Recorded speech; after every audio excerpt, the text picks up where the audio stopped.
பேட்டக்காரனோட ஒய்ஃபுக்கும் தனுஷ்க்கும் வந்து லவ் வராது அந்த இடத்துல. பேட்டக்காரன் சந்தேகப்படுவாரு.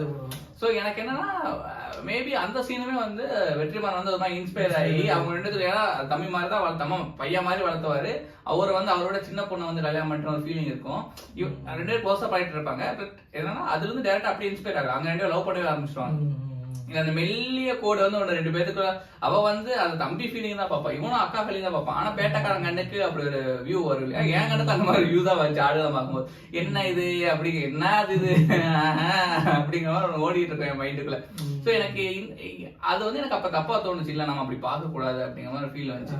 பட் இந்த படம் பார்க்கும்போது எனக்கு என்ன தோணுச்சுன்னா நிஜமாலுமே வெற்றிமாறன் அதை பார்த்து அந்த ஒரு ஏன்னா அவனுக்கு அந்த நாய் அந்த இது அதெல்லாம் வரும்போது அந்த வீட்லயே வளர்றாங்கப்போ அங்க ஒருத்தவங்க இருக்கும்போது பேபி தனுஷா அந்த மாதிரி ஒரு கேரக்டர் டிசைன் பண்ணிருப்பாரு. பட் நம்ம ஒருவேளை நீங்க இப்போ ஆடுகளம் பார்த்துட்டு அமரோஸ் பாக்குறீங்கன்னா இந்த